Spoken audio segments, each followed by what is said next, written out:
All right, everyone, we're going to get started with this demo debate now. So, thank you all for coming. We are very excited to, have this demonstration for debate for you all today, and we have the honor of having it be moderated by Dr. Ed E. Lee III, who is the Senior Director Emeritus of the Barclay Forum. He has been coaching on the college circuit for years, renowned figure in the debate community. You all will be very happy to hear what he has to say. Whether you are in one of the beginning labs or if you are super advanced, this is going to be using the same packet that you all have access or will have access to. They are going to be super clear about everything, and Ed is going to break things down speech by speech. So don't worry, do your best to flow, and I leave you in Ed's capable hands. Thank you.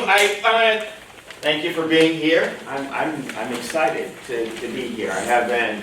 A lot of my work has moved outside of judging debates, being actively involved in tournament preparation, and so this is really a treat and an honor to have me be a part of this debate with these four amazing debaters. The first thing I'm going to do is briefly introduce them to you, but then give you another brief way to orient yourself to debate. It's the way in which I want you to think about your judging obligations and the expectations that you should have for them as debaters. And on the affirmative, we have Johnny and Vishwa. Vishwa is a rising sophomore here at Emory, and Johnny is also a rising sophomore and a Woodruff Scholar here at Emory University. So please welcome our affirmative team. And our negative, Laurel from UGA down the road in Athens, go Dogs. And Logan, who is a recent graduate. Woo! Please welcome our negative team. And so there are a couple of things that I want to briefly say. I want you to think about your role as judges. All of you are judges now. And that there are a particular set of commitments that you need to have in how you orient yourself as judges. And these are the things that you would want when you are debaters for your judge to do. So do this while you're serving as the judge. The first thing is that you have to pay attention. You want to listen to what the presenters are saying. You don't want to be on your phone, sending text messages, playing games. You want to write down the arguments because our brains don't have the capacity to retain as much information as we think that we can. And so writing things down allows for us to keep notes and a tracking of what the debaters are saying. It's also a habit that you should take away from debate as well. When I am in meetings here on the campus, I am always writing things down in my journal because I've come to realize through debate that I am capable of tracking what's going on in the meetings in a more effective way if I write them down. So you're paying attention, listening, and writing things down as one of the ways you demonstrate that you're paying attention. Second is that you have a fidelity to argument. You have a commitment to argument. Aristotle, many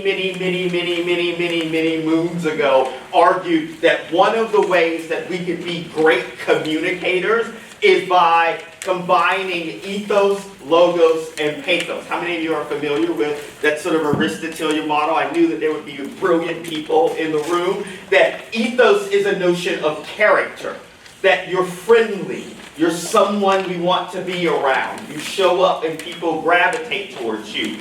Pathos is a commitment to passion, that you are an emphatic speaker. You're someone who draws attention to you.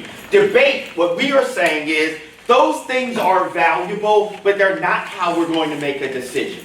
Because if we make a decision just based on the fact that you like one of these debaters, then that doesn't allow for us to grow and have the best ideas show up. Really good people can have terrible ideas. Really bad people can have really good ideas. And so instead of ethos, or someone was really funny, pathos, we err on the side of logos, logic, reasoning, the arguments that they are making. So as you are tracking, flowing, and paying attention, pay particular attention to the arguments. Are they reasonable? Is there evidence to support it? What are the warrants that are being grounded? Are those things that hold up over time? How are they answering each other's arguments? So, 1, pay attention. 2, have a fidelity to argument. 3rd and lastly, be a teacher. A judge is a teacher. First and foremost, a judge is a teacher. You are preparing yourself to help these 4 be better debaters at the end. That is your primary job, is to help them be better at making arguments. That's what your decision is about. That's the way in which you are explaining. A couple of recommendations for our debaters. Remember, debaters, when you are debating, you need to adapt to your audience. Adapt to your audience. You are trying to communicate in a way that your audience will understand and appreciate. And so you have to think about your audience first. So think about your audience, not just what you want to say, not just how you want to say it, but say it in a way that your audience can understand and appreciate. Adapt to your audience. Second, think about learning as a joint venture between 2 collections of people. They are not just here to win a debate. They are here in partnership with each other to move a body of knowledge forward. Yes, you will make a decision about who won or lost, but ultimately their goal is to have us as a community have a better understanding about healthcare and the various ways it impacts us as a society. It is a joint venture project between 2 collections of people who are having a synthesis of arguments conflicting with each other so we can be more knowledgeable. This is not a competition, this is a partnership. And they're both playing the roles of the partnership of testing each other's arguments. And finally, the decision, your decision as judges, is a learning tool. It is not a referendum on their values as intellectuals or people. The decision is a learning tool. It is one of the many learning tools that will show up, and whether they win or lose, they should take it as one piece of information and not the definitive piece of information about who they are. So when you are debaters, whether you win or lose, it is one piece of information, but not the definitive piece of information about whether you're growing as an intellect, growing as a scholar, and becoming a better debater. Are we good on what your orientation is as a judge? Yeah. Are we good debaters on what your orientation is as debaters? Now, I will hand it over to the first affirmative constructor.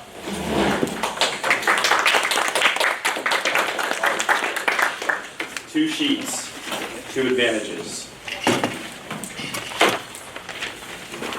So break out 2 pieces of paper. Let me see.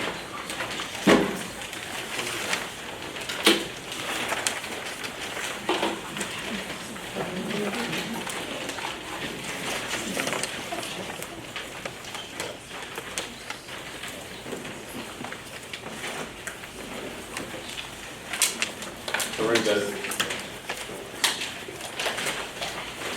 Let me get a thumbs down if someone's not good. Yes.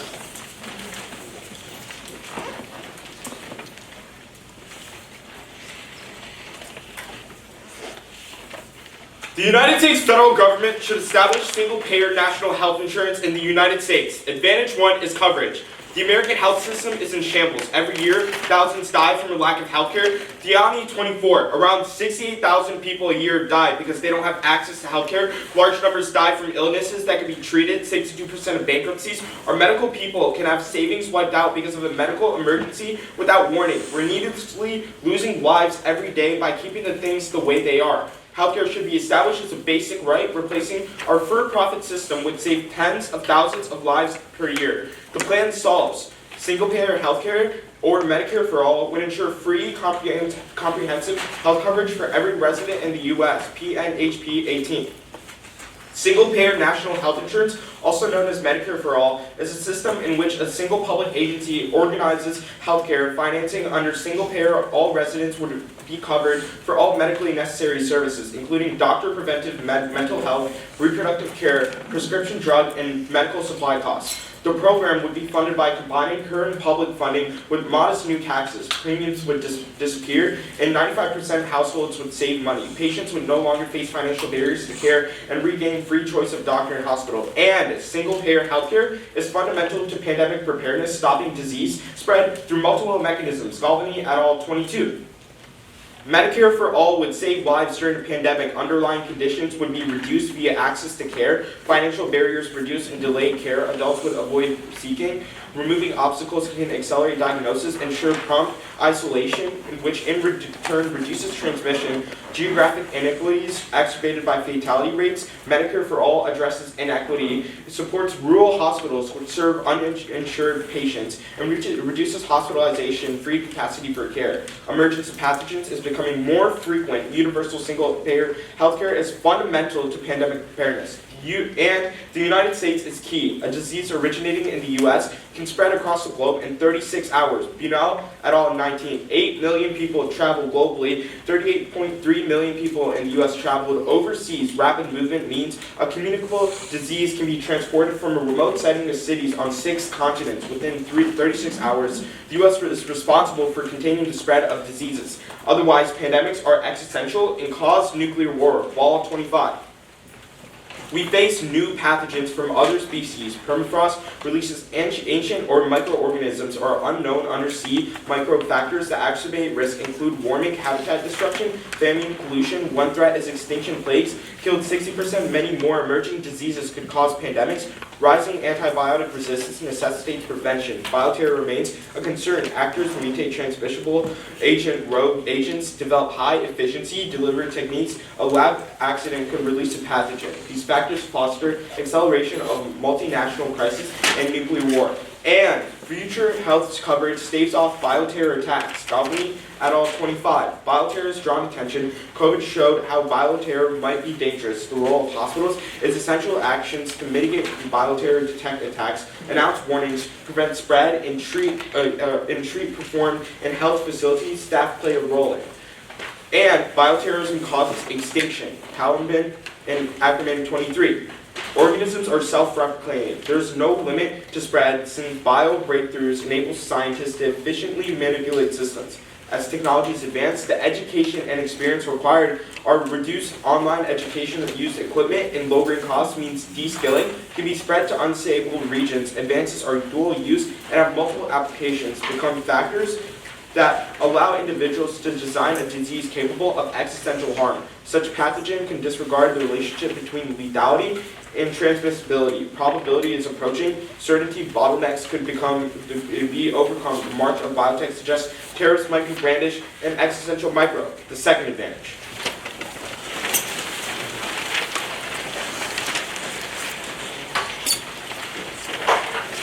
The United States is now on an unsustainable economic path. Advantage 2 is economy. Healthcare costs are skyrocketing right now. Rising 26. The cost health insurance has risen significantly due to the expiration of federal subsidies that help people afford ACA plans, Medicaid cuts. Healthcare spending increased by 7.5%.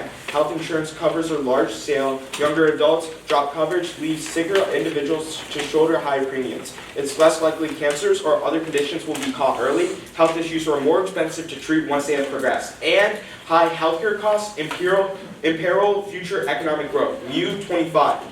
Healthcare is one of the largest compromises, a large portion of consumer expenditures, labor, and federal expenditures.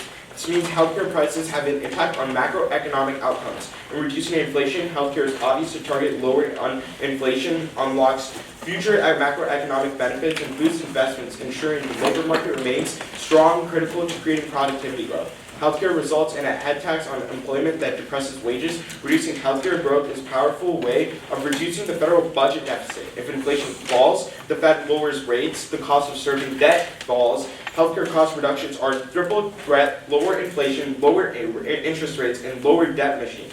Economic decline causes extinction through nuclear war and emerging technology. Brightwater, 24. Risk accelerates cascade into new behavior like advocating a coup, cyber warfare, cyber terrorism, electromagnetic tech, horrific space wars, tip security systems towards nuclear miscal. Russia, China, and the U.S. may not be far from capability. Economic interdependence motivates peacemaking. Coupling makes us wealthier, capable of solving problems. Rapidity is compounded by tightly coupled crises. Collapse of U.S. bank cascades to European banks. Risk results in systemic global crises. And Medicare for All solves by cutting down on administrative costs and allowing the government to negotiate directly with providers.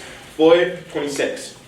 Administrative waste due to a multi-payer system, profit taken by insurance, drug companies for profit hospitals, and private equity, too many tests, too many monitors, increasingly expensive pharma products, physicians spend too much time filling paperwork. The real issue is massive bureaucracy private insurance imposes. The best solution is hands down a Medicaid for all system. It will eliminate paperwork, wiping out about 20% of the costs you solve the problem of excessive drug pricing because single payer refuse to be ripped off. We would reasonably expect to see prices come down by half or more.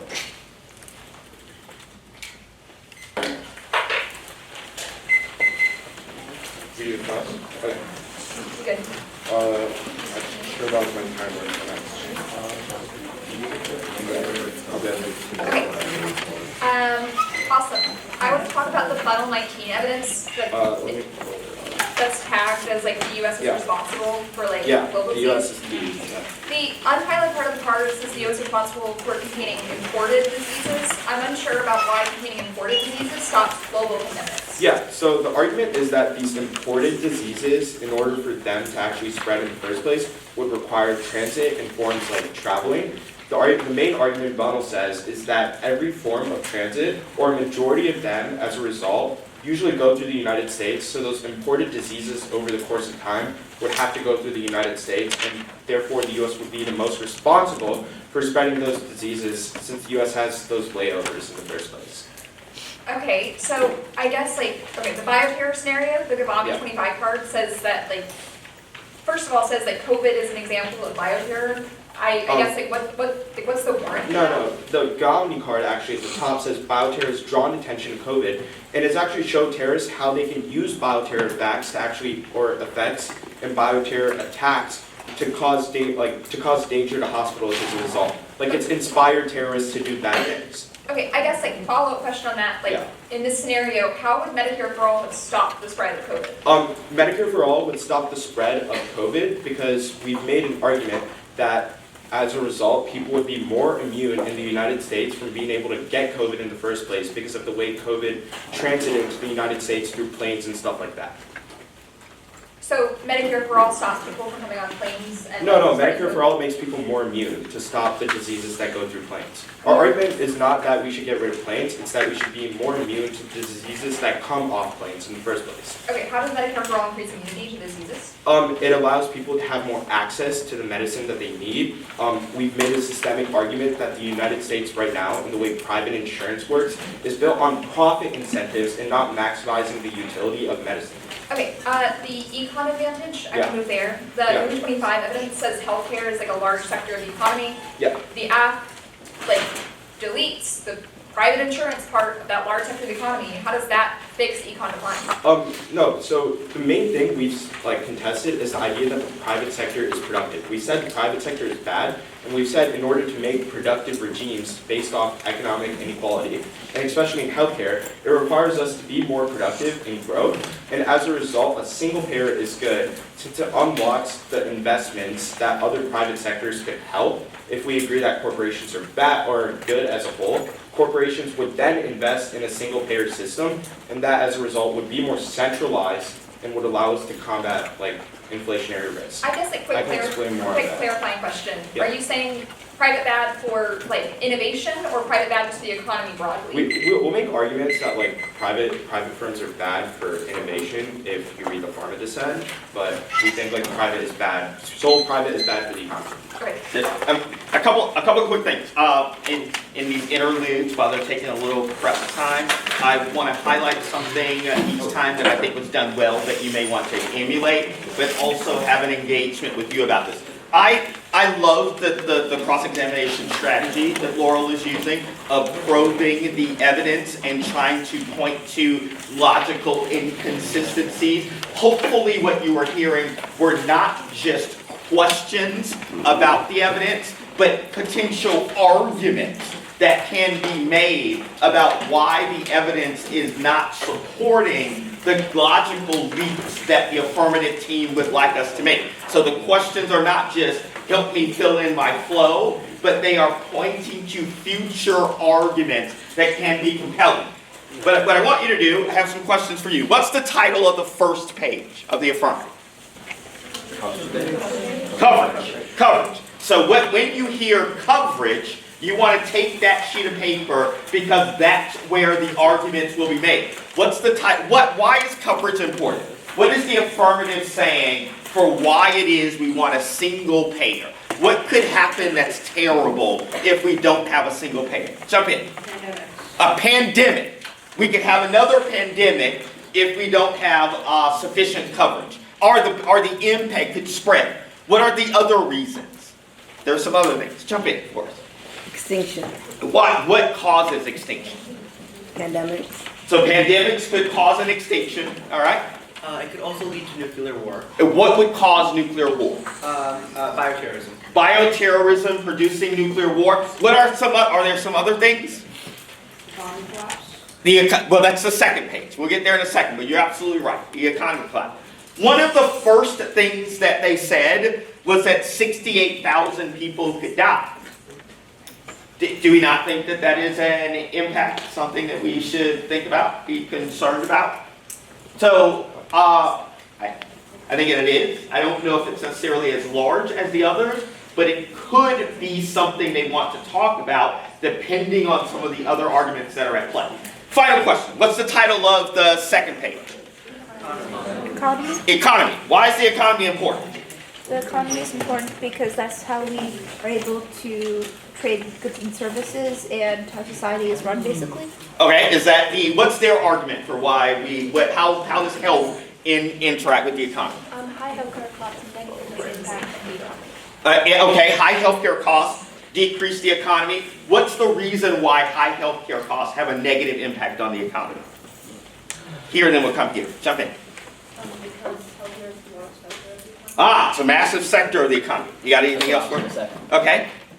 So, we've got two sheets of paper. The first is coverage. The second is the economy. We have several arguments that the affirmative has offered for compelling reasons now for why we should have a single payer program. I am assuming that the negative is going to say that a lot of these arguments are butkus and there are some terrible things that could happen if we move in the direction they're asking. Absolutely. All right. So for the flow, you should have two blank pieces of paper on the top.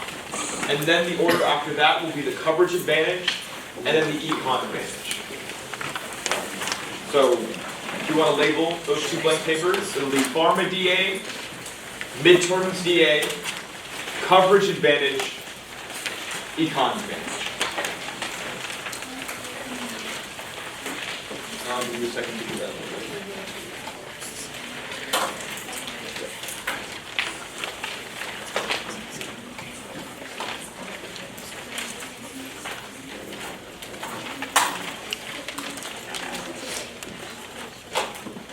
All right.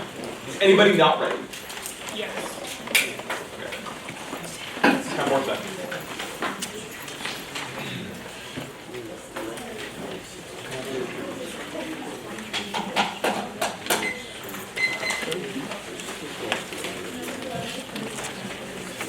All right. I'll be beginning in 5 seconds.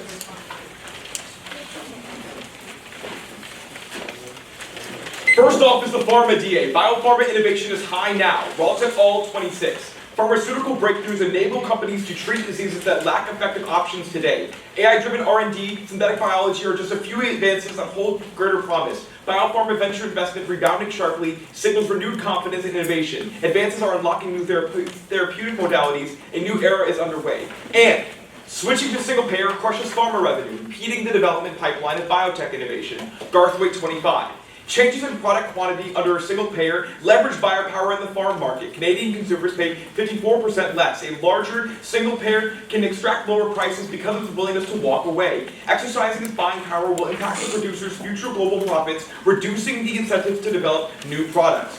U.S. pricing decisions have more influence on development of future products. Farm firms make risky investments in R&D. Citizens must decide how they value drug innovation versus low drug prices. And biotech leadership is necessary to deter U.S.-China war. Cambridge 26. Being at the forefront of emerging tech is critical to national defense. The U.S. must compete against biotechnology. We cannot afford to undercut American innovation while competitors are racing ahead. Vaccines are equivalent of missile defense against biological threats. Important to defend against man-made pathogens, AI is raising the stakes, handing adversaries new tools to engineer bioweapons. The foundation for American leadership is still here. We cannot cede the biotech race to China now. And U.S.-China war causes extinction, Allison 24. China is a classic rival, only two nations that have nuclear arsenals that can erase the U.S. from the map. China poses a genuinely existential threat, the only nation that can displace the U.S. as world's leading power. U.S. order has allowed the world to enter long peace without great power war. Xi and colleagues serious about displacing the U.S. Dynamic multiplies miscalculations and increases impact of accidents that end in war, drags rivals into war. Next off is the midterms, DA. Democrats will win the midterm elections now, according to polling, Davis 26. The Democratic Party has support in the GOP ahead of midterms. 54% said they would support Democratic candidate. 40% would back the Republican candidate. 60% held a negative view of Trump. And single-payer healthcare flips the election and is a massive win for Trump and the Republican Party, Nader 25. In his heart of hearts, Trump wants a single-payer healthcare. Trump should go for it. Universal healthcare would be great for the Republican Party. It would challenge Democrats' claim that it is the compassionate party. Trump supporters would like less costly healthcare. Republicans promised Obamacare subsidies, give the Democrats a huge and decisive winning campaign issue for the 2026 elections. They look weak. This is a great opportunity for Trump.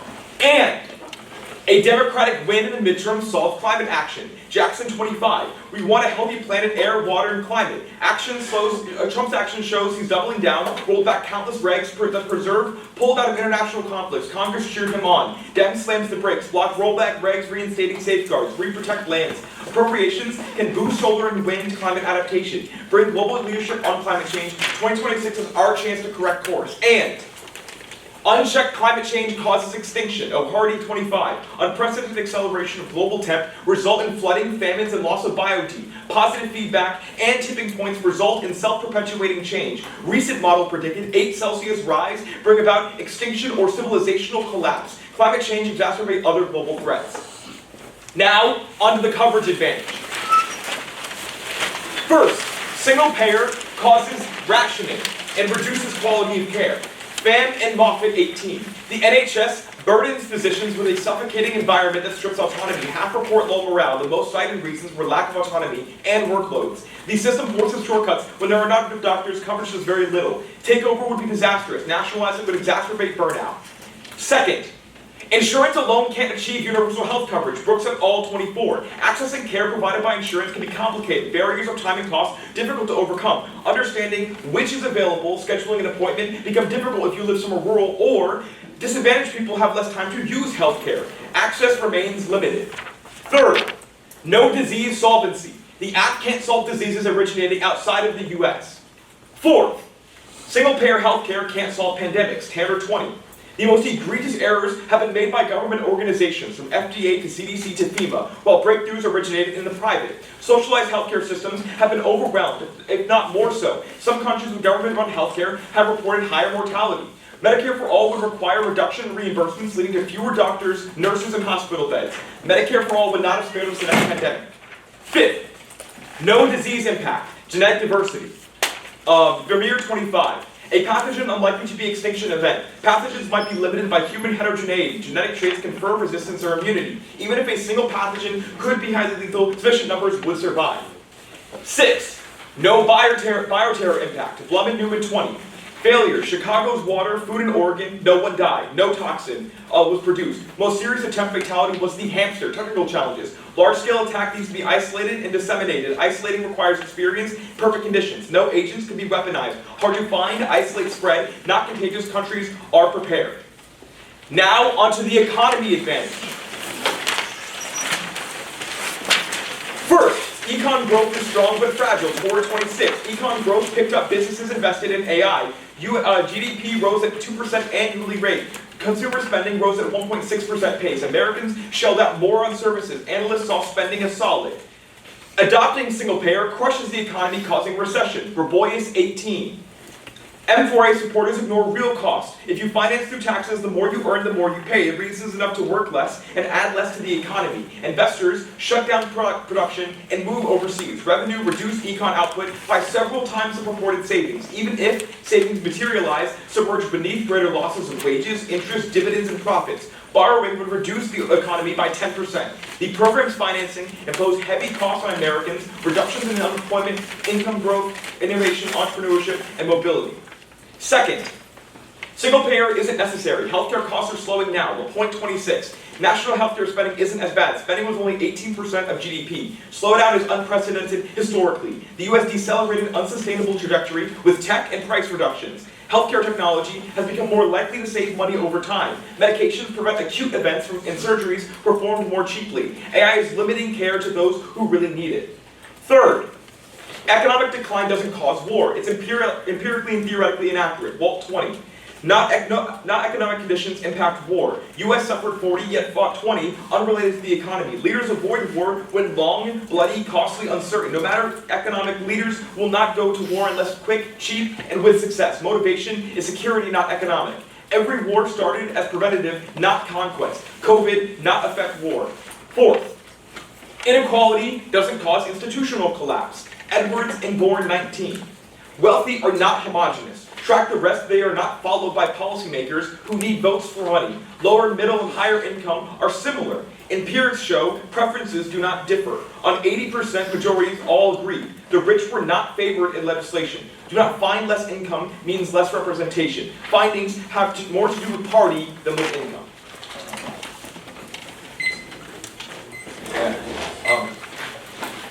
Are you good? Yep.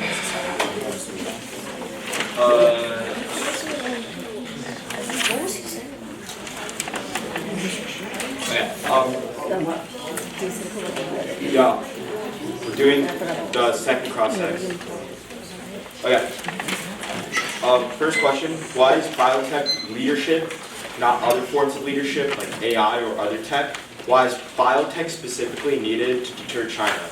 Yep, Cantor's 26 gives a really good analysis of this. They talk about how vaccines and other kind of biotech supremacy is akin to missile defense systems, especially against China, which is the biggest national security threat to the United States currently. And we think that man-made pathogens and the rise of AI, which can cause more miscalc and more damage, is a reason that we should have. I want to. So the part of the evidence that talks about vaccines is specific to mRNA. Sure. Why are mRNA vaccines needed to deter China?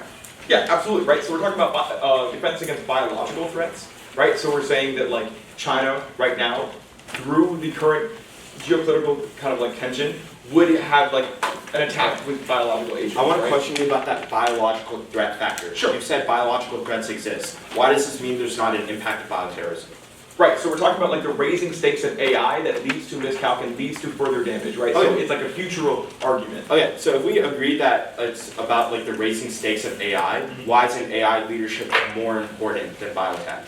Because biotech is the defense, right? So we're talking about why missile defense systems are important to prevent missiles from harming the United States. In the same way, investing in biotech is necessary for defense against attacks. That's important. So why are vaccines important? So can you explain me the connection between vaccines and AI then?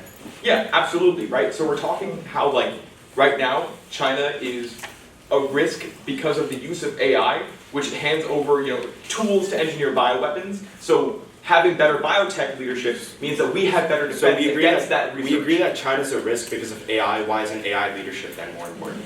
So we're talking about why we need a defense system, right? So we're saying that if they hand over AI tools to terrorist groups or other actors, then we need defense So against that. why isn't China just beating the United States in the AI race? Why does that make this dumb? So we're talking about how right now the United States is a leader, but they are on the brink. Therefore, we need a strong private sector that can innovate biotechnology that provides defense. I want to talk about the midterms to that. Absolutely. Why is healthcare a core issue for the midterms? Why isn't other things like immigration, sort of other policies about rights more important? Sure. NATO 25 says that it's very, like right now, Republicans and people who vote Republican are worried about high healthcare costs, right? As a result, they say that Trump should pass a single payer because it would appease the base. That's a huge issue because most Americans right now are worried about affordability. Why won't some of these Republicans not vote Republican no matter what? Because your evidence talks about sort of these rural key votes. I want to talk about why won't like rural voters, why are rural voters wanting to switch up on Republicans? Because they see the high costs of healthcare in the status quo. They see democratic, inaction. Okay. So as I prepare for the next speech, I'm interested in hearing some thoughts that you have about something.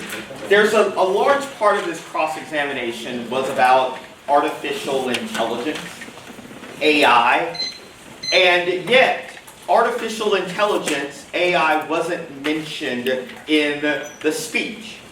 Why is there a cross-examination where artificial intelligence becomes a part of the discussion? Why is that relevant? Jump in.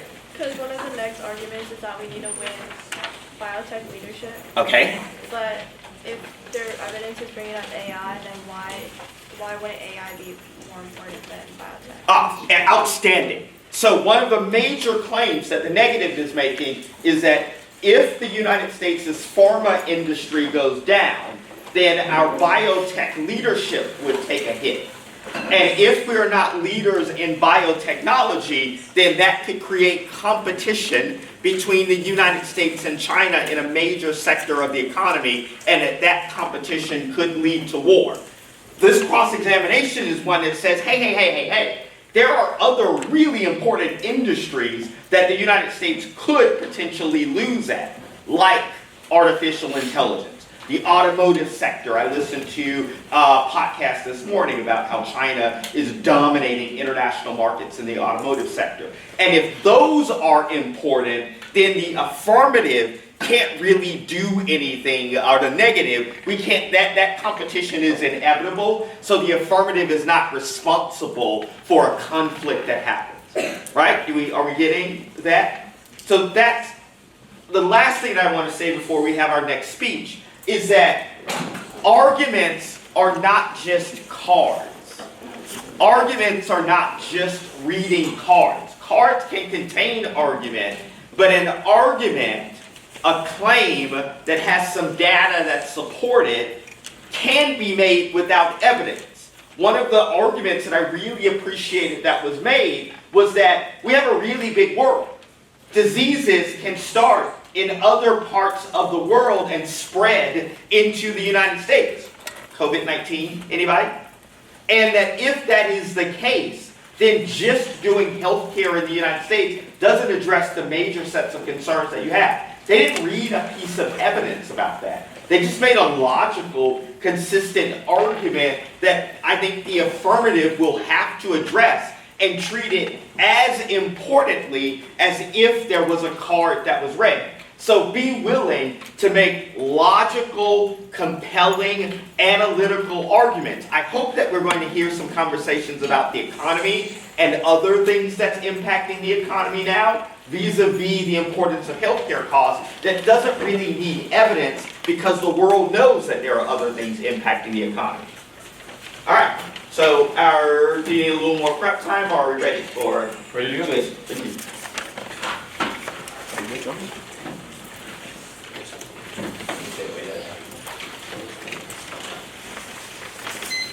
Okay, the order is going to be the coverage advantage, then the economy advantage, then the pharma DA, then the midterm DA.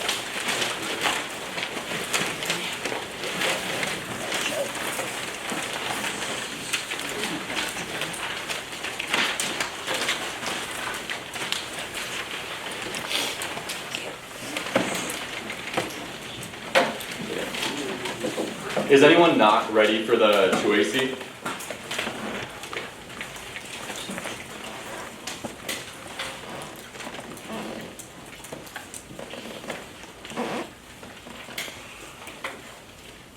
Okay, we good? We have 3 impacts that outweigh each DA. 1, coverage gaps. Status quo private healthcare causes structural violence by condemning 68,000 people annually to death from lack of healthcare. That's Diani and Khan. 2, pandemic. Permafrost and antibiotic resistance generate existential diseases against which we have no biological defenses. Global warming, pollution, and famine make disease spread more likely. 3, bioterrorism. Rogue actors and lab accidents release highly lethal, transmissible, and self-replicating diseases into society. Extinction is certain due to widespread infections in multinational health crises that trigger nuclear war. That's Ball and Kallenborn. Now, onto the line by line. 1NC1 is the rationing term. That's wrong. Single payer won't cause rationing. PNHP 18. Won't single payer result in rationing? No. It will eliminate the rationing today. The US already rations based on ability to pay. 30,000 preventable deaths. Many people skipped treatments are forms of rationing. Wait times are a function of healthcare system's capacity and its ability to manage patient flow. We spend twice as much per person, enough to assure that we wouldn't have waits in our single payer system. 1NC2 is insurance fails. That's wrong. Single payer solves time and cost barriers to insurance by centralizing coverage and eliminating copays and deductibles. 1NC3 is no disease solvency. That's wrong. Single payer in the US solves disease globally because the US is the epicenter of global travel, risking a pandemic across 6 continents in just 36 hours. That's Bunnell. 1NC4 is single payer fails. That's wrong. Single payer solves disease and access by providing coverage for all medically necessary services. Funding is more than sufficient because the US would redirect public funding and implement new taxes. That's PNHP.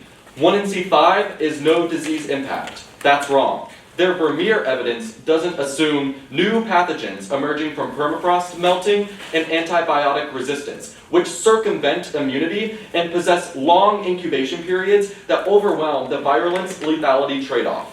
1NC6 is no bioterror impact. That's wrong.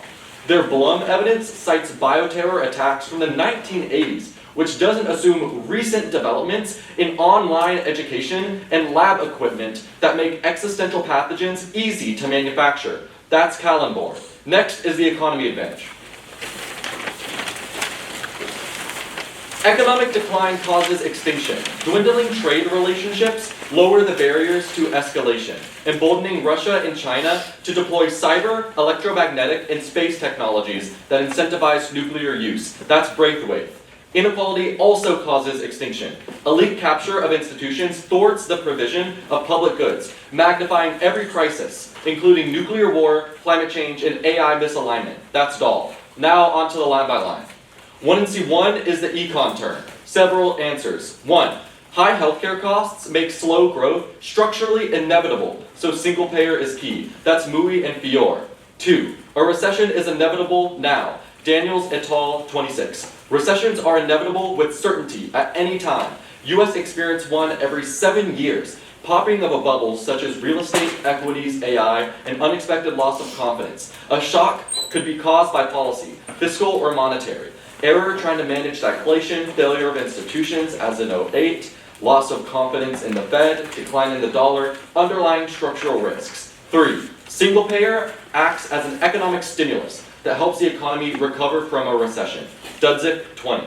Medicare for all would be a huge economic stimulus. Elimination of out-of-pockets would be an economic shot in the arm for working families. Employers would be relieved of private insurance, creating an incentive to keep workers. The cost of such an emergency expansion is manageable. 1NC2 is healthcare costs are low now. That's wrong. The expiration of ACA subsidies skyrocketed costs by 7.5%. That's Rosen. 1NC3 is no economy impact. That's wrong. Their Walt evidence is from 2020 and doesn't assume how emerging technologies created escalation risks when interdependence collapses. That's Braithwaite from 2024. 1NC4 is no inequality impact. That's wrong. Their Edwards evidence is just a survey that says rich and poor people agree on some political issues. It doesn't assume how elites capture institutions to extract wealth, hollowing out every interconnected system necessary to maintain social stability. Now go to the pharma DA.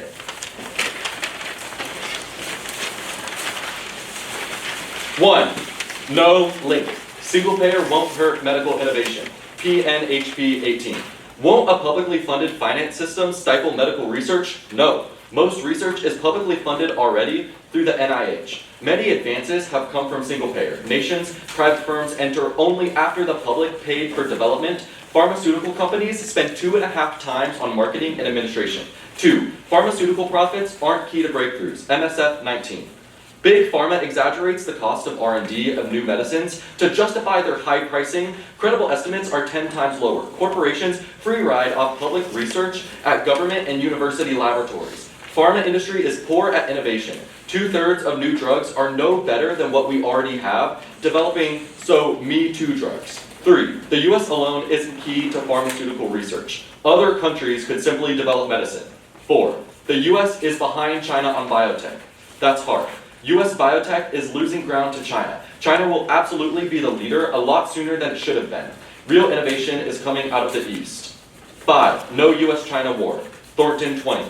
Restraints preserve peace. Incidents do not lead to wider war, require exceedingly unlikely failure of every restraint. Diplomacy, countries have existential stake. Diplomatic pressure, mediation, resistance, integrated economy make war unwinnable. MAD in public opinion, the public is very wary of overseas conflicts. Now, go to the midterms, DA.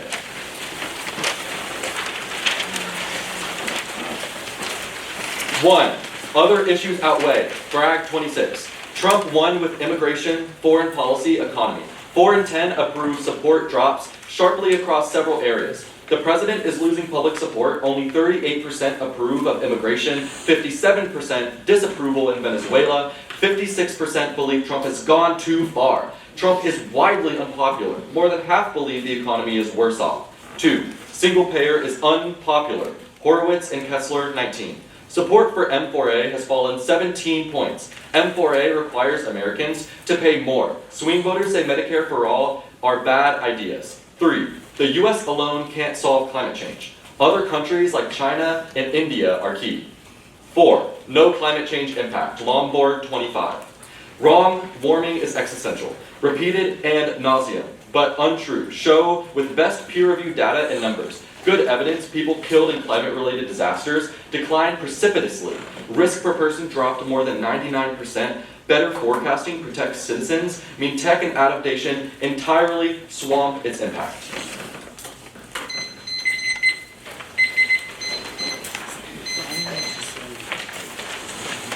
Mark? Yes.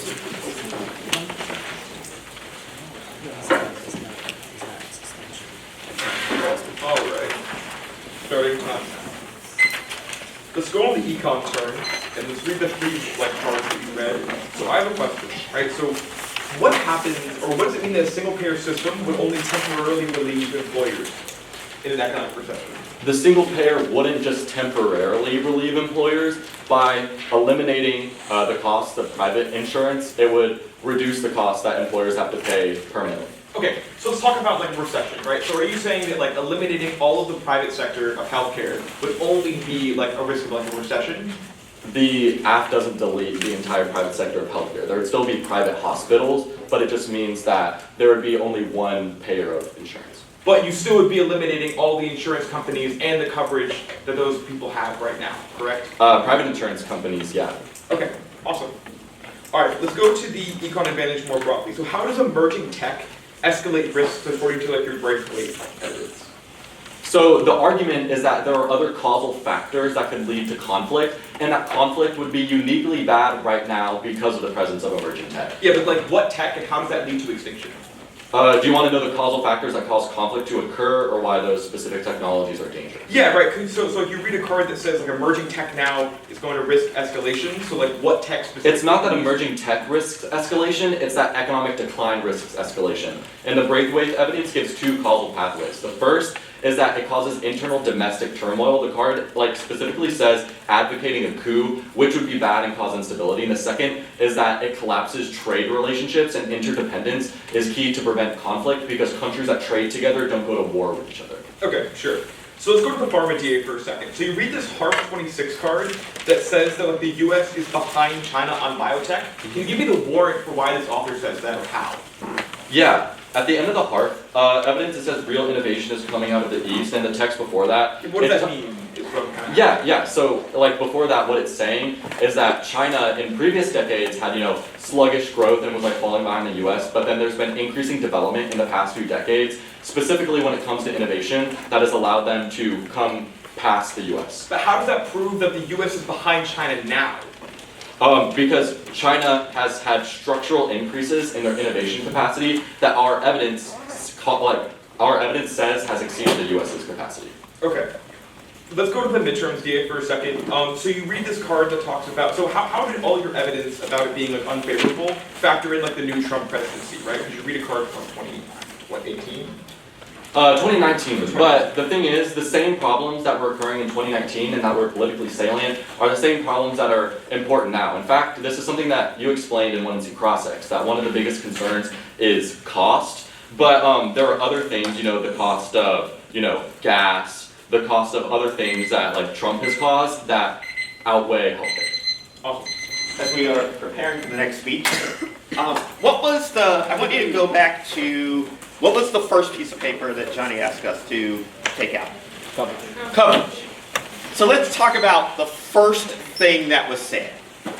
The timer starts. What were the first things that were said? What was that? An impact overview. What was part of that impact overview? What exactly was said? Jump in. Coverage gaps are important because of the lack of the healthcare. Yeah, there are coverage gaps. There are these structural problems where 68,000 people will die in the United States in perpetuity. What else was said? In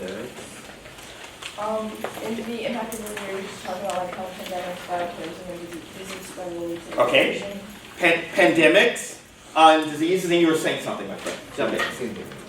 Okay. And so setting up an argument that the impacts of the affirmative are more important than the impacts of the negative. You've answered the question that I was going to follow up with. Like, why do you do that? Part of it is reminding us as judges, as audience members, that there are some real nasty things that can occur if you don't do the affirmative. And I know that the negative has talked about some terrible things, but I just want to remind you that if you don't vote for us, there could be pandemics, there could be bioterrorism, and there's just structural death that's baked in perpetuity.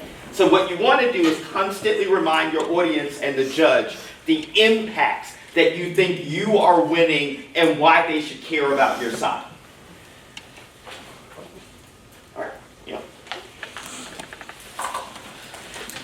The order is going to be the economy advantage, and then the coverage advantage.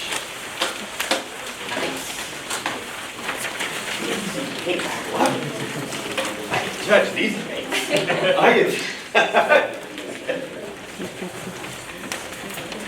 Does everyone have it in the correct order? Okay, is anybody not ready?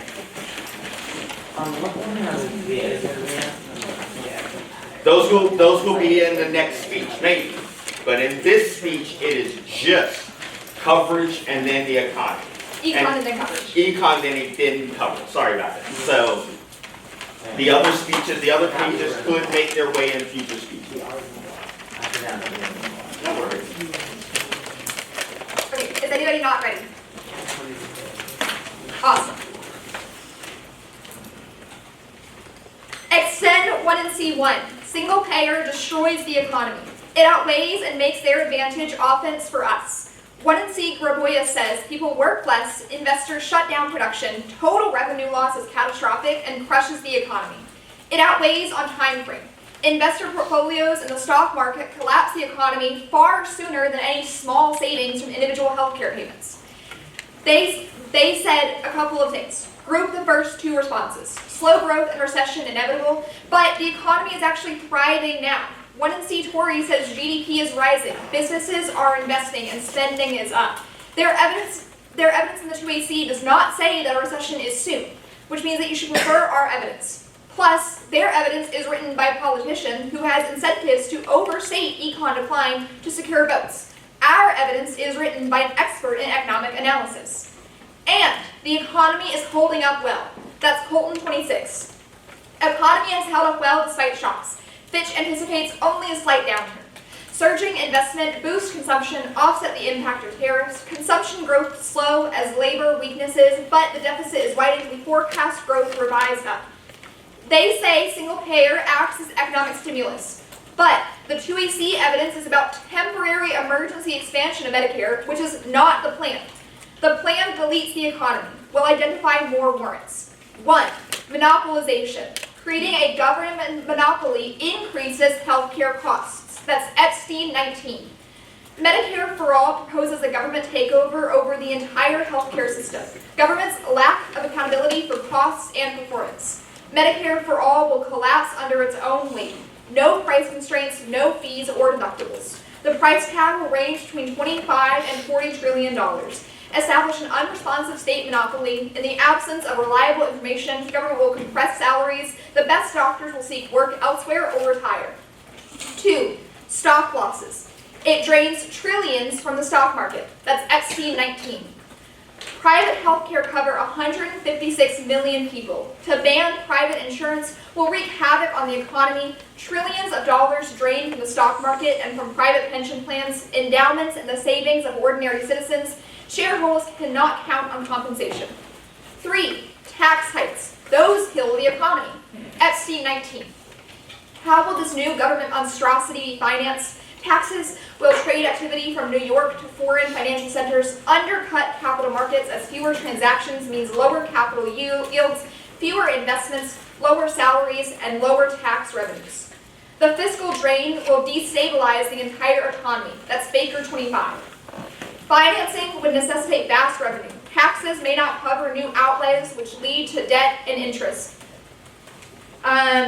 Doubling the current taxes would not cover the cost. Issues will have to be dealt with. Deficits destabilize the economy and overcoming opposition. Next, extend 1NC3. No impact to economic decline. Extend WALT. Over 40 years of empirical examples, including the recent COVID crash, disprove the relationship because other factors determine warfare. Preferred. Walt is an expert in international relations at Harvard. They said yes, war happens, but their only evidence says interdependence is good, but does not say decline causes extinction. There's no reason emerging tech changes that, and Crossix was very vague about how econ decline causes emerging tech to become dangerous. And econ decline doesn't cause war. Logan 25.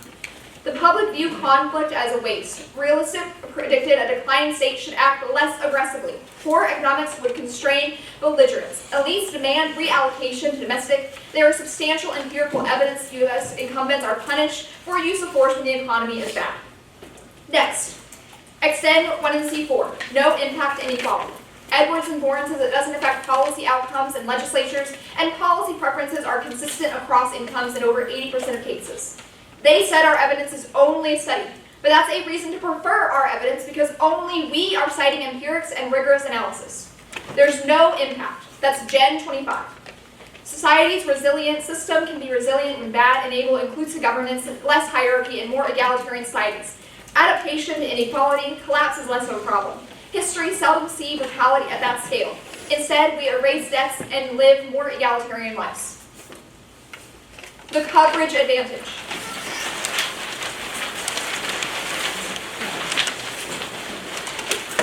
Extend 1NC1.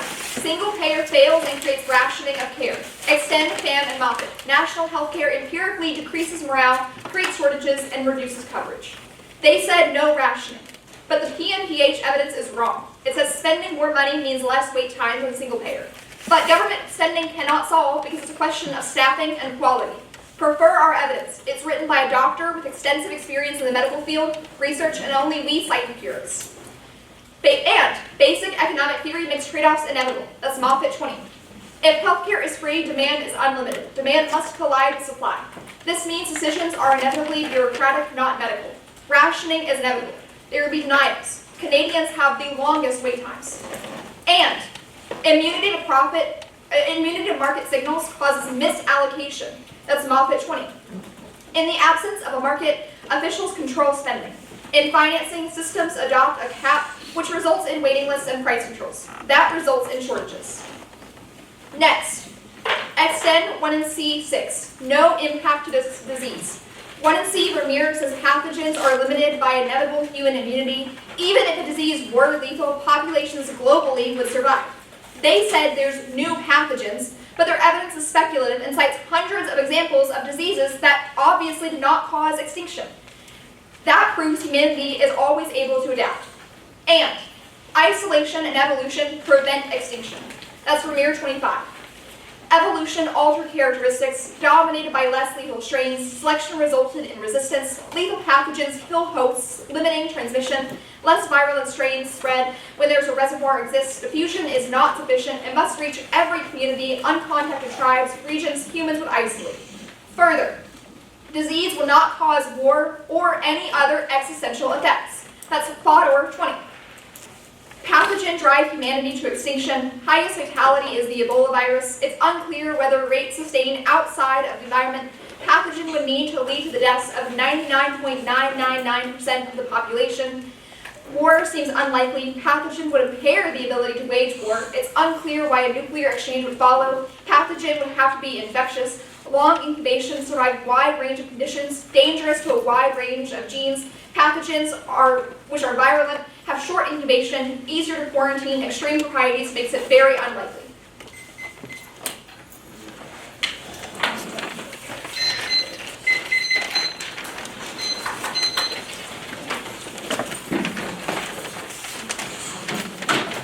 Are you ready for cross-ex? Yes. Okay. Let's talk about the Vermeer evidence, second to last card. How does evolution mitigate the impact of disease? So the argument is because diseases require a host to survive, and everything is motivated by natural selection to survive longer to reproduce more, it is counterintuitive for diseases to kill the host before having a chance to reproduce, which means no disease, if it were to spread, can ever be lethal enough to wipe out the entire population. Oh, so this argument is just virulence lethality trade-off, not that humans are going to evolve. I think it's a structural claim about the way evolution works. Okay, cool. Let's talk about the first Moffat evidence. You read on the rationing chart, I believe. Why are medical decisions under single payer, quote, inevitably bureaucratic? So when it's run via the government, it increases the hierarchy because all of a sudden everything is controlled top down, whereas in our current system, private hospitals manage their own affairs in-house. Whereas in this system, when everything has to be managed from the government, it increases the bureaucracy, which makes it harder for doctors to do their jobs. Wait, so the warrant is that government equals top-down, private health companies are not top-down. So how... Not in the same way. Okay, how are private healthcare companies different? Because they're still managers in a corporate bureaucracy, so what is the distinction? It's about the scale of hierarchy, right? So a private hospital, they have the CEO of the hospital. Obviously there's still a hierarchy, but it's condensed more. If we're under a government system, and it cites examples of Canada and the UK, everything has to go through the government. And if anyone has had to request something from the government, we all know it takes absolutely forever, which impedes doctors' abilities to do their jobs.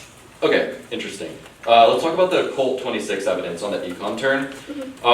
Says the economy is doing well now. How does this evidence account for the war in Iran?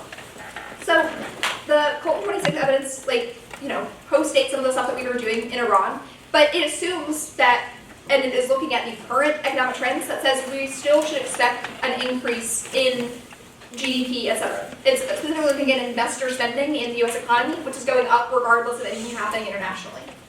Okay. Let's talk about the first Epstein evidence. Why does a government monopoly increase costs? So a monopoly increase costs in a couple of ways. It first says that there's no more deductibles, so hospitals then have to kind of increase the prices of their services. The state monopoly is unresponsive to the demands because there's no more price goes down, demand is low, which means that goods are kind of like misallocated, makes it harder for people to get the healthcare they need. It cites examples, once again, of Canada, that says it causes shortages of doctors, which also means that demand, or the supply of medical care goes down, Okay. which causes prices to go up. I want you to grab your economy flow, your economy sheet of paper. I want to go back to the first speech.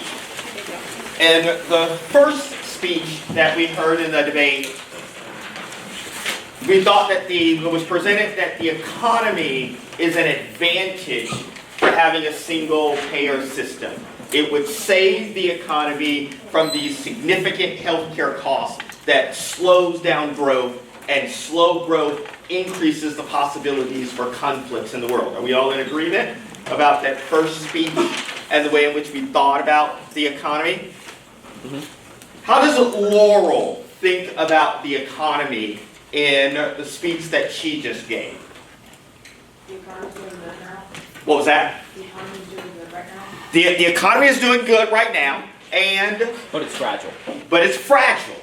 The economy is doing good right now, but it's fragile. What are some other things that Laurel said about the state of the economy that may be different from the affirmative? Didn't she say her evidence relies on a politician who's known for overstating that?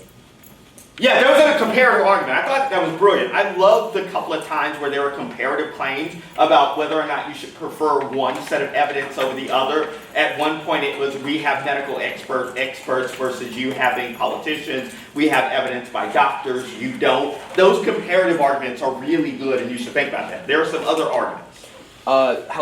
Ash says healthcare costs are on the rise, Neg says healthcare costs are declining. That healthcare costs, Nick said, Declining. are declining. What does the negative say about what a single payer would do to the economy? Jump in.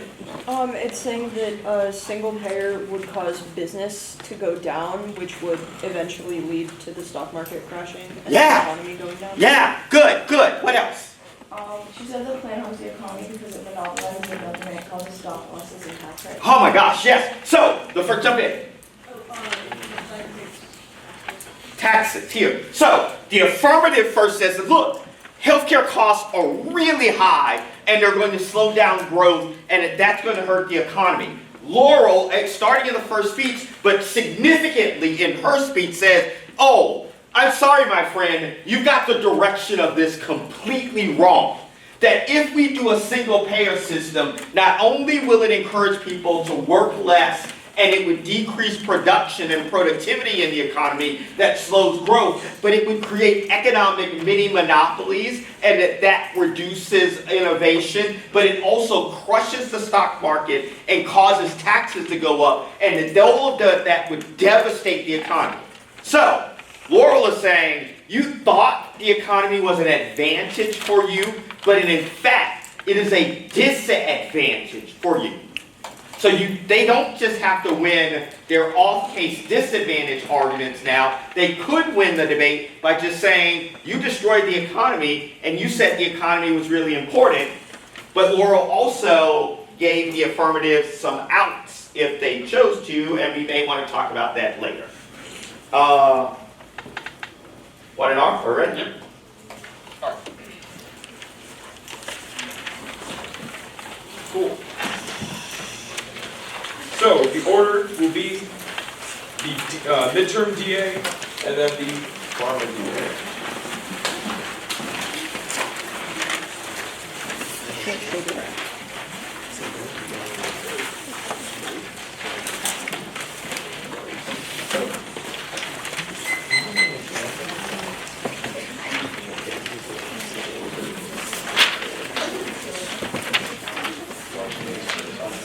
All right. Is anybody not ready? All right. 10 seconds.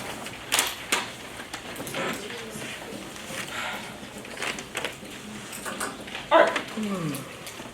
I'll begin on my first word.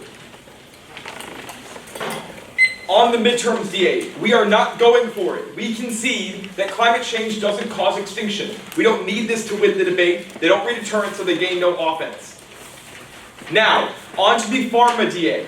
The biggest impact in this round is extinction from nuclear war. US-China outweighs both advantages. Extend 1NC Allison.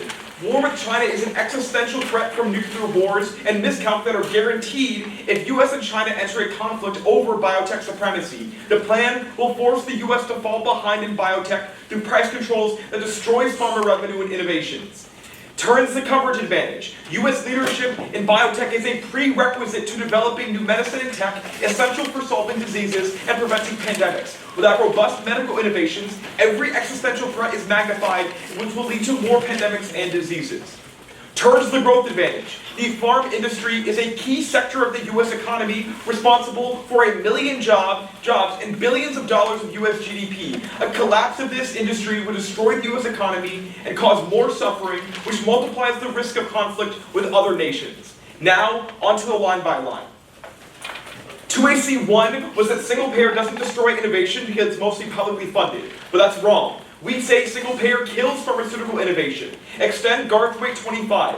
A single payer system lowers drug prices and destroys the incentives for pharma companies to invest in riskier R&D, stifling innovation. Their card was written in 2018 before major cuts to public health funding from the government took place, before more recent evidence because it takes into account changes in the healthcare landscape.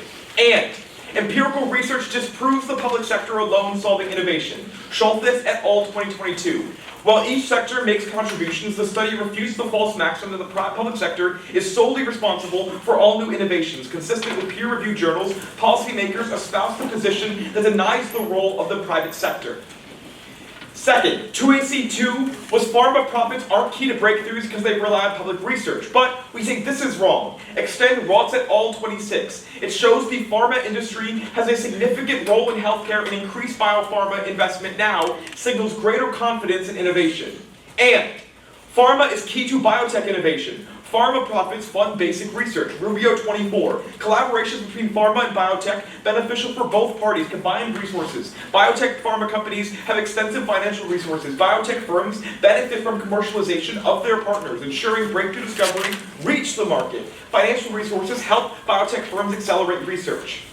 2AC3 was the US isn't key to pharma research because other countries develop, but we think this is wrong. US biotech research is key to deter a US-China war by bolstering our national defense against biological threats and miscalc. That's Cantrich 26. Prefer our evidence over their analytic. And the US is key to global pharmaceutical innovation. Buy it all 24. Given the global nature of pharmaceutical drug R&D, the impact of US policy changes is not confined to US market.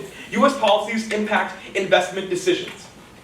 2AC4 was the US is behind China, but we say they are wrong. Their card only says that China may be a leader someday in the future, but even in Crossfire, they can give you no date or time frame of when this happens. Extend Cantrich 26 that says that the US is currently ahead, but we will lose to China in the biotech race if we do not continue to bolster investment in innovation, something that the plan would kill. And the US is ahead now, but price controls would see the advantage. Zakes 26. For decades, the US has led biotech, bolstering the greatest number of patents, companies, and Nobel Prize winners. Our national security is tied to biomedical leadership. To stay ahead of Beijing, it needs to biotech investment. Reducing revenue would reduce research and development, leading to fewer medical advances. This blow would come at the worst possible time. China could surpass the United States. Price controls will all but guarantee China's dominance and forfeit America's leadership. 2AC5 was no US-China war because of diplomatic pressure that prevents conflict. But we say that China is currently displacing the US, which leads to increased conflicts and miscalc that triggers nuclear war. That's Allison 24. And US-China tensions are on the brink. Just a spark ignites a world war. Williams 23. The US is inching towards World War III with China. The US, vastly greater existential threat to China than the Soviet Union's presence in Cuba was to the US. US repeatedly threatening war, strangling economy, relations are combustible. Only a spark ignite a conflagration, lead to nuclear exchanges, threaten nuclear winter and extinction. War would metastasize, neither would accept defeat. Instead, conflict expand horizontally and vertically, including nuclear use.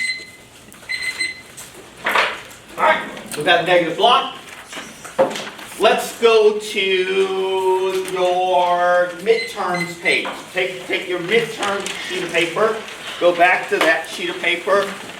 What was the first thing Logan said? Kicked out of it. All right, kicked out of it. What was the first thing? Jump in for us. Yeah. Concede climate change doesn't cause extinction. That was a way of kicking out of the event. Why? Why do that?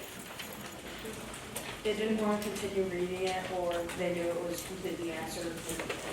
Okay, we didn't want to continue having a debate about that issue. Yep, that makes sense. Jump in. They don't need it to win because they can just cut for enough on the farming community and also have enough public benefits. Okay, they don't think they need that disadvantage to win the round because they have this pharma disadvantage and they've got a massive case study debate that's going on.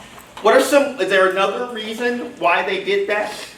Because like the midterms advantage, it deals with stuff that's happening currently in the presidency. So there's a lot of factors that can change it. It makes it very hard to debate. It could be that they thought that their answers were not sufficient and it's harder to win on that argument. Sure, that makes sense. Jump in then. There could also be an argument that like their pharma DA and their midterms DA kind of conflict with each other, seeing and they claim that there might be war with China, and war with China would make the midterms very different from how they are now. Interesting. But the affirmative would need to make that argument. Yeah. Also, even if that's the case, the affirmative would need to make that argument, and probably need to make that argument. One more, and then give me my thoughts. I was thinking that maybe they think that they might not have as good a chance of winning this argument as some of their others, and they want to spend more time on the things that they think they can win rather than the ones that they. Yeah, I think spending time on things that you think that you can win, that are better, is a strategy and way to think about this. I'll be quick about this piece. There's an argument that the affirmative team made that said the single-payer program is extremely unpopular. That was an argument that the affirmative team was making, was that if we did a single-payer program, it actually would make it less likely for Trump to win the election.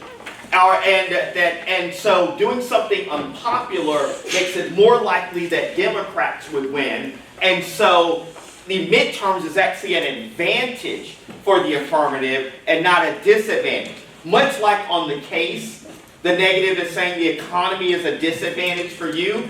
Kicking out said there's no impact to climate change. So even if you're right that the single-payer program is massively unpopular, there's no impact to that. So there's no impact to climate change either way. So yes, move to your better arguments, but also fleeing away from offense that they could potentially have. Affirmative? Order is econ advantage, coverage advantage, the pharma disadvantage.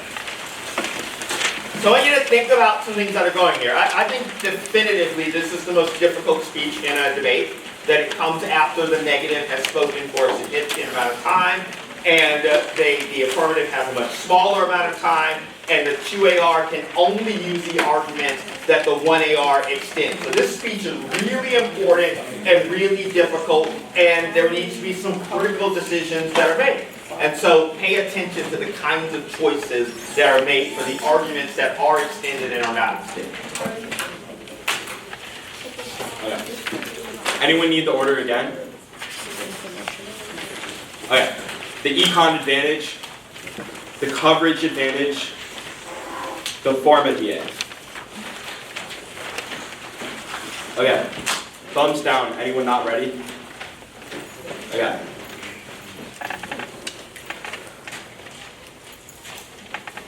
Concede no impact to inequality and no impact to economic decline. That means the econ dissent is irrelevant. Since they have no impact, that is external to the economy advantage, so the app cannot win on their time frame lane. The coverage advantage here.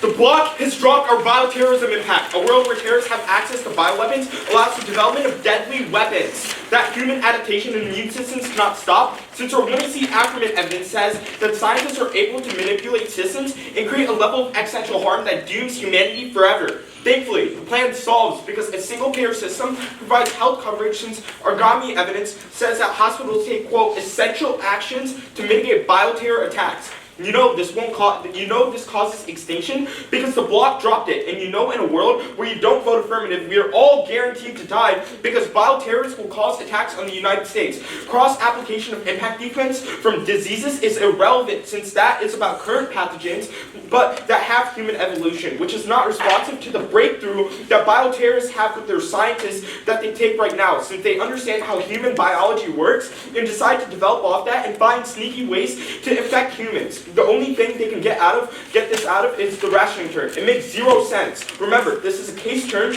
without an impact. So it's just a turn to our solvency, so there's only a risk that the app stops bioterrorism, and the same applies to all the links on the econ turn above. But our PNHP evidence says there is no rationing, since it eliminates it given empirics like the United States, stopping 30,000 deaths, and provides alternative causes like people skipping treatments, which is a form of rationing itself. It means that there is no unique reason why the app increases rationing from the status quo. Our evidence also says we solve rationing stronger because a single payer gets rid of inefficiencies and allows us to manage patient flows, since patient flows stronger, since we end up spending less. The 2C mod evidence is about healthcare being free, which is not the app, since we only enforce a single payer. It also talks about Canadians, not US citizens. The pharma dissent. No US-China war. Firstly, I'm going to bring the concession of the impact defense from the top of the speech here. Their evidence says, quote, mutually asserted destruction, which means even if China wins the biotech race now, they won't want to nuke the United States. This doesn't apply to our bioterrorism scenario, because bioterrorists don't care about getting nuked back, because they have nothing to lose but only want to cause harm to the United States. The strategic concession of this evidence means the negative has no impact offense in this debate, because they made these arguments for us, and debate is binding. Either way, the second 2C William evidence is a joke. It says the United States and China have diplomacy together to ensure that we won't go to war. So their constant political pressure for both Trump and Xi to not cause war, because their voters don't actually want it to happen, and no one in China and no one in the United States wants an all-out World War III. Now, turns case here. It doesn't turn the coverage advantage. U.S. leadership isn't needed because we have 1AC evidence that says if the U.S. develops itself, if the U.S. develops itself enough, because the disease will emerge from the United States because of the scope of planes and transmission, which is something that the 2C has not properly grappled with. Either way, China will never go to war with the United States. Heat 25.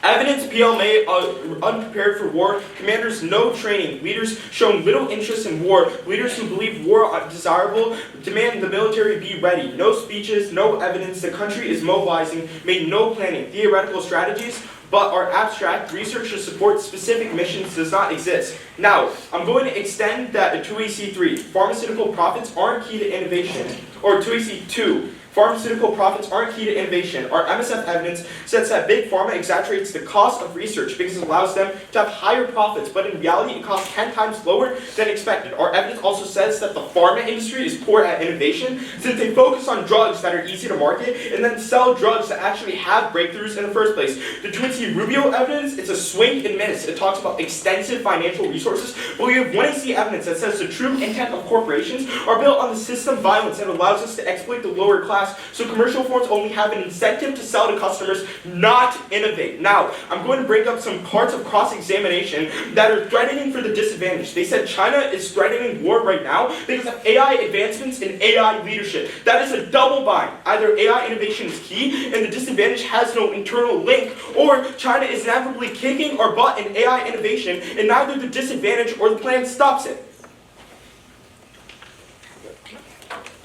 So, we have now reached our final two speeches of the debate. And this has taken an interesting turn.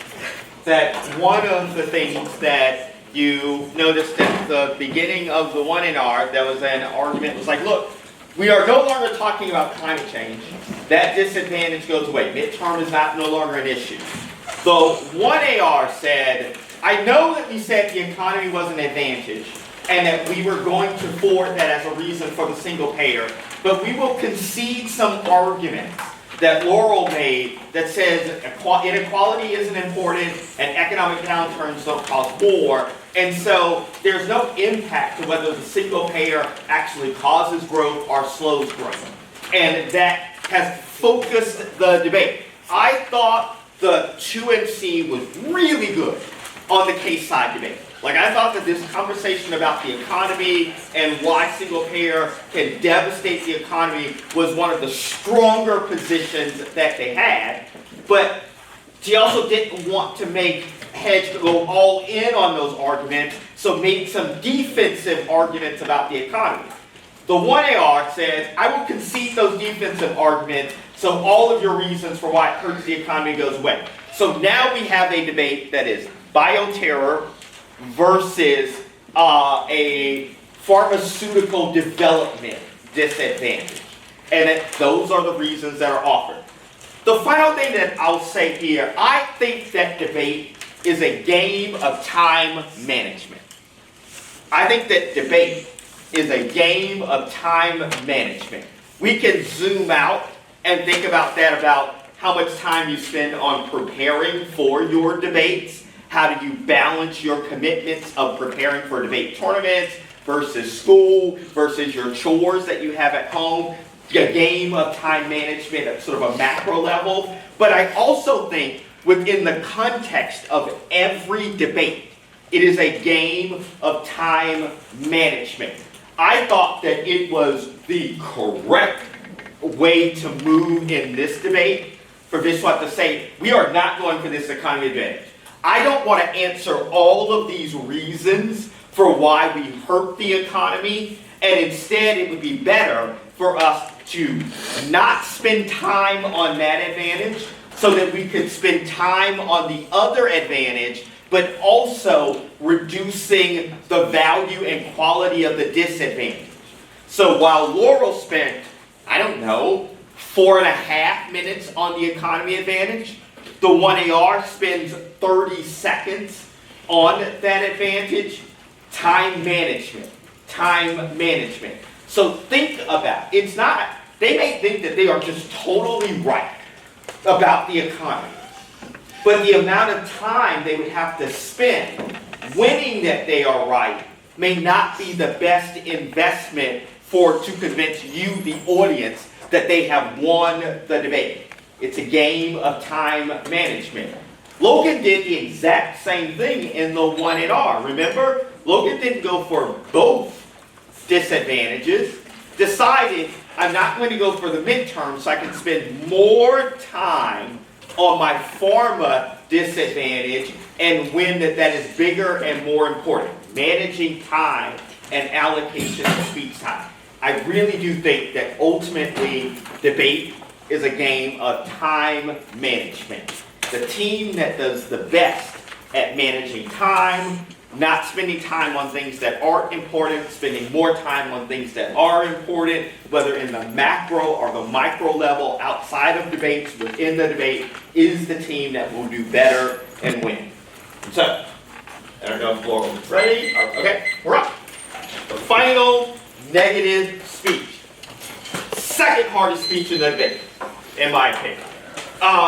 Because not only does she need to prove to you that there is a reason for why the single payer plan would be deleterious or harmful, but she has to predict what the 2AR is going to argue for why they win the debate. So some of this is sort of flying blind and being predictive and getting that prediction right. And I think that the 2NR that loses more often than not in a debate is one that gets that second part wrong. They just sort of don't predict correctly what the 2AR is going to do, but I also understand why they don't get that wrong, because the 2AR gets to react to their speech and what was said, which is why I think it is the second hardest speech in debate. The order is going to be the pharma disadvantage, and then the coverage advantage.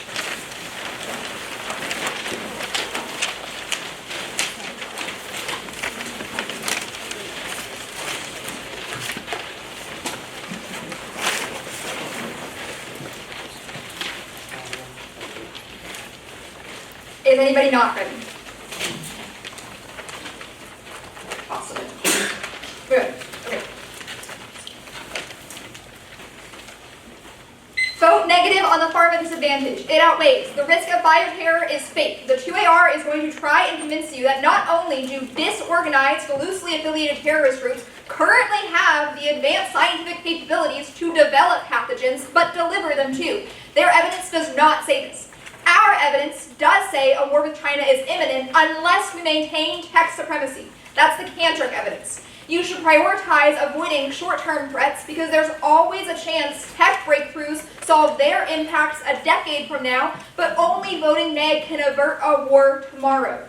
The disad deletes their solvency. Collapse of the pharma industry ensures that when pandemics happen, we are unable to innovate vaccines to combat it. Healthcare coverage means nothing if we don't have technology. That also makes bioterror more lethal because it prevents researching of emerging threats, reducing our response capacity. Therefore, a functioning pharma industry is a prerequisite to solving any part of the 1AC, and it certainly solves better. Their responses to the overview are so incredibly wrong. Mutually assured destruction is fake because ceding biotech leadership overwhelms the signal of mutually assured destruction because China would then think we don't have the capabilities to respond, which ensures extinction. Now to line by line.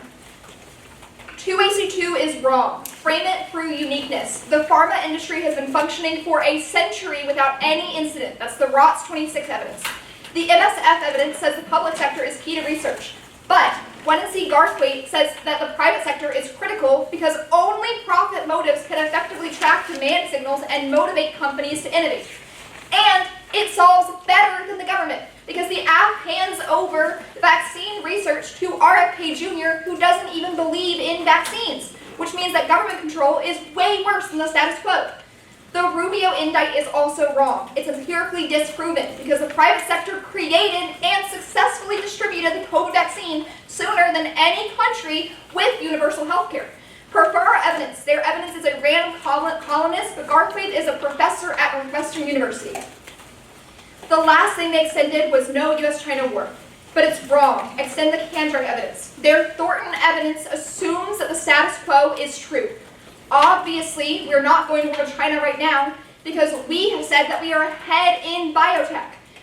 The app changes the status quo and changes China's decision calculus about whether or not they want to go to war. The 1AR Heath evidence they read at the top of the speech is a terrible piece of evidence for them. This card is about China's conventional capabilities, but our scenario is about their nuclear and biological capabilities, making this evidence irrelevant. Next, they talk about China's leadership in AI.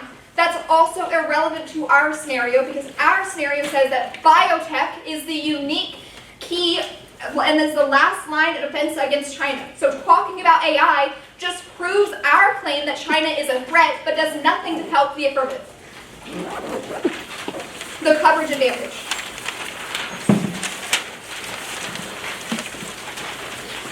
The bioterror impact. I have no idea what we're even doing here. No impact to bioterror was not dropped because every card we read on disease doesn't cause extinction is evidence against bioterror causing extinction because we have cited structural claims about the way biology works that ensures no disease invented or existing right now will ever cause extinction. These terrorists cannot overcome the basic laws of biology. That's the premier evidence. Pathogens are limited by immunity. Even if a disease were lethal, 99.9% of the time, large populations globally would survive because the pandemic would kill its hosts before it can spread. And there's no self-replication because diseases genetically evolve to be less lethal because they survive off of the host. That's the premier evidence. Prefer it. The Ball 25 evidence is a random professor, but Premier is actually a practicing chemist who has experience researching pandemics and epidemiology, who knows the science behind disease development and spread.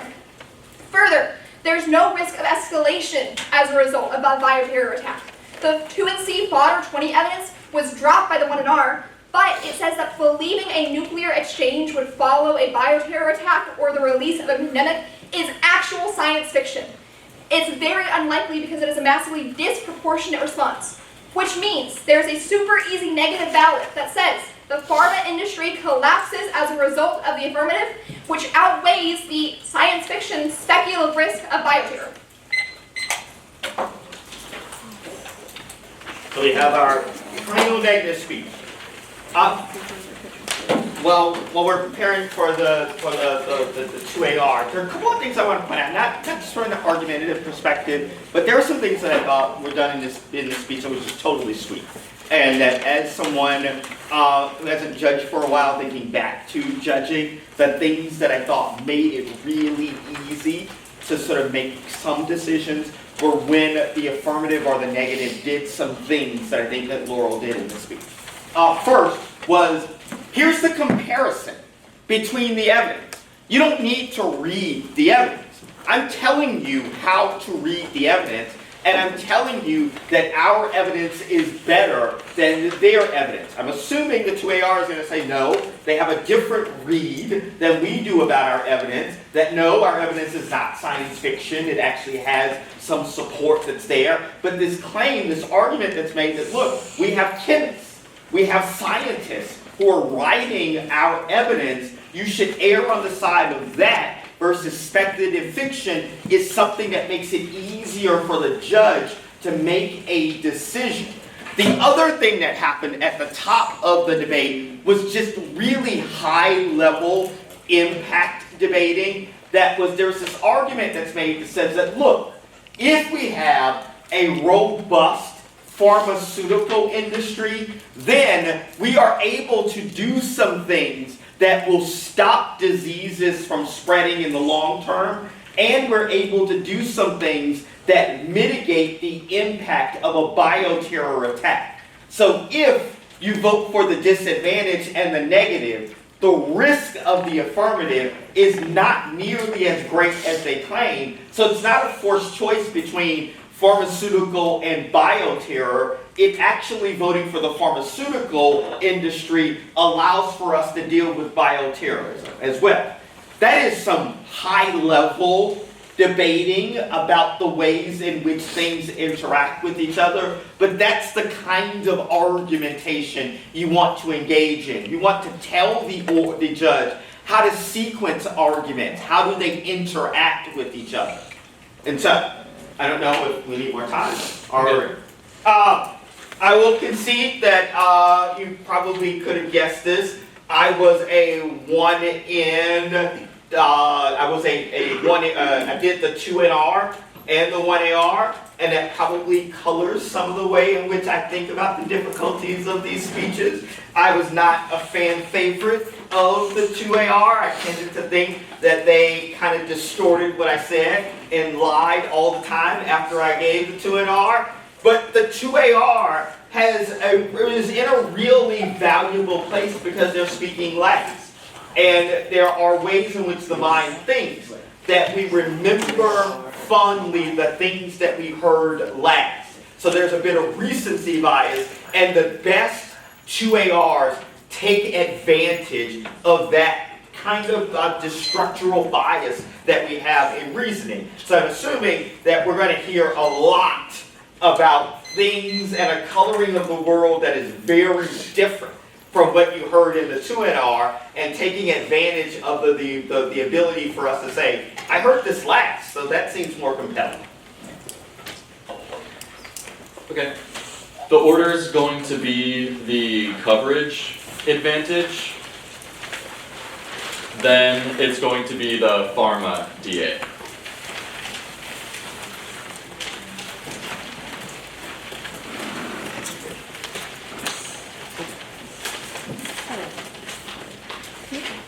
Is anyone not ready? Okay, cool. The central question of this debate is who we should trust to prevent the extinction of humanity. Vishwa and I contend that you should trust a single-payer system implemented by a democratically elected government rather than profit-seeking pharmaceutical companies. We're going for the bioterrorism impact. Rogue actors are utilizing readily available training and lab equipment to manufacture biological agents that surpass the immune system's defenses. Laurel gives you a lot of reasons at the top of the 2NR why bioterrorism is unlikely, like groups being unorganized. Remember, they have evidence 0 to substantiate this claim, so you should assign our impact 100% risk. That causes extinction. Bioterrorist attacks are uniquely able to infect and kill every human being on the planet because they contain diseases with long incubation periods and high lethality that spread to every human before governments can craft effective responses. That's Kallenborn and Ackerman. Bioterrorism outweighs US-China war on magnitude. The scope of bioterror attacks is worldwide because international travel ensures diseases spread globally, whereas US-China war is confined to the Pacific. Bioterrorism is magnified by the presence of irrational actors. Bioterrorists contain the worst intentions and are unpredictable, making our impact impossible to contain. By contrast, rational, predictable US-China diplomacy prevents the negative's war impact. The US can simply negotiate with China, but it can't negotiate with bioterrorists, and it certainly can't negotiate with a genetically modified virus. Now, most importantly, large impacts are more important than fast impacts, because you would rather break your arm today than die tomorrow. Regardless, bioterrorism is faster than US-China war. Our funnel evidence from the 1AC says extinction will become priced in after just 36 hours, because the US is the epicenter of global travel. By contrast, US-China war would require extensive military planning drawn out over years, and the negative has 0 authors that clearly outline the speed at which conflict occur, and y'all should remember the moment in the 1NR when Logan says that you should prioritize impacts that have a specific date and time attached to them, and only our bioterrorism impact does. And bioterrorism causes US-China war. I shouldn't need to spend too long explaining it because this is the internal link to their pharmaceutical disadvantage, which means that it's try or die to enact single payer because their US-China war scenario is inevitable unless we strengthen medical access. Now, they extend 1NC number 5, which is no disease impact. However, that's wrong. Their Vermeer evidence is completely unresponsive to our bioterrorism scenario because it assumes natural pandemics. They say laws of biology, but terrorists do outweigh or overwhelm the laws of biology. Our Ball and Kallenborn evidence is really good. The warrant given by their evidence is the argument called the virulence-lethality trade-off, which is either diseases are so lethal that they kill their host too fast, or they're so transmissible that they're not actually going to kill anybody. But our evidence, specifically the Ball evidence at the bottom, says that bioterrorists can engineer viruses to make this trade-off not occur, specifically by increasing the incubation periods of diseases so that you have highly lethal diseases that don't kick in until months pass and you can already spread it to other people. And they say prefer their evidence because they're a chemist, but you should reject it because our evidence is from epidemiologists who actually study diseases, not chemists who are just focused on the chemical level. They say isolated populations, but there are no isolated populations in the world because of colonization and the US contacting other isolated tribes. Go to the Pharma DA. We are going for 2AC5, which is no US-China war. The first warrant that we're giving for no US-China war is mutually assured destruction. Interestingly, the 2NR just concedes this premise. The 2NR says, quote, bioterrorism overwhelms MAD and thus MAD is fake. That's our argument. The fact that bioterrorism is so extreme that countries don't know if they're going to get destroyed is our reason why it matters, which proves why our impact outweighs theirs. Also, importantly, they do not respond to an argument made by the 1AR, which is that international commitments and public opinion prevent war from ever occurring. US and Chinese allies would inevitably mediate any conflict because they don't want the global economy to collapse. At minimum, this ensures their scenario never goes existential, because even if the US and China battle in the Indo-Pacific, Russia, the EU, and every other international actor will refuse to get involved. That's our Thornton evidence from the 2AC, which means that there are a ton of safeguards to preventing US-China conflict from occurring, but there are 0 against bioterrorism, which means we have to enact single payer.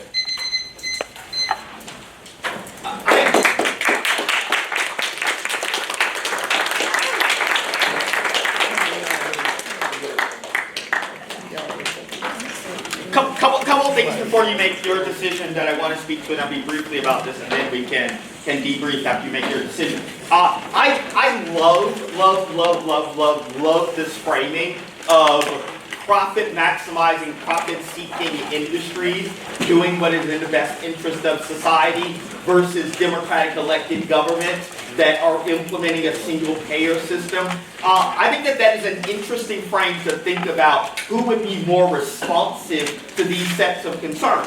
As you're thinking about your debates, I think that that's also an interesting frame to think about this rationing conversation that happened earlier in the debate. Like, we sort of teased out the notion of whether or not industries actually engage in rationing as well.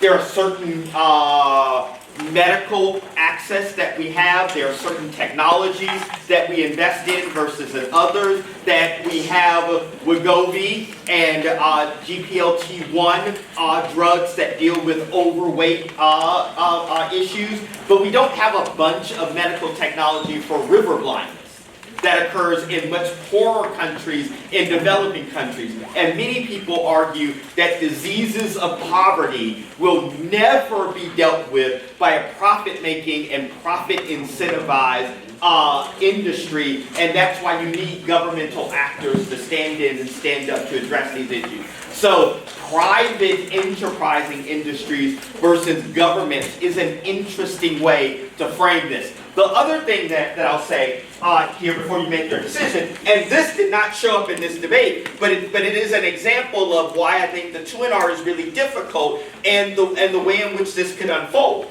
Remember, I started talking about this sort of 68,000 people who are dying every year due to the lack of healthcare access that the affirmative claim. Now, they didn't go for this argument, but I do think that one of the ways that you want to think about debating is that you don't have to win a nuclear war or extinction to win a round. You just have to win that you cause more good to occur than harm you are producing.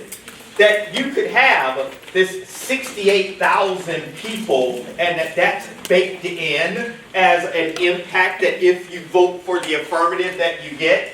If they also win this argument that China doesn't go to war, there's zero risk. Sorry, you can't read this. There's no risk that China and the U.S. goes to war. That means that if they win that, there's no impact on the negative side, right? They have consolidated just to gotta have strong pharma to prevent the U.S. and China from going to war. If the affirmative wins, no U.S.-China going to war, this 68,000 people structurally dying every year is enough for you to vote affirmative. They don't have to win bioterrorism. And so that could potentially be a frame that they say, we're going to win our bioterrorism part of the advantage, but even if we don't, at no point in time did they contest that a single-payer system prevents every year in perpetuity 68,000 people dying. That is something to vote for because the risk of a U.S.-China war is infinitesimally small. Don't vote on the fiction of war when someone in your family is going to die because of the lack of health care coverage. Don't vote for a fictional impact because there are lots of communities that are being devastated by cancer because of the lack of health care coverage, right? So that becomes a way of framing their advantage even in light of smallness. So shrink the other side's advantage and still go for an impact that's not nuclear war and extinction. I think they want to go for the bioterrorism advantage, but I would have added a little bit there to be able to make that sort of impact framing that wasn't accounted for in a really good speech by the Twin R. So, take some time, make your decisions. I want you to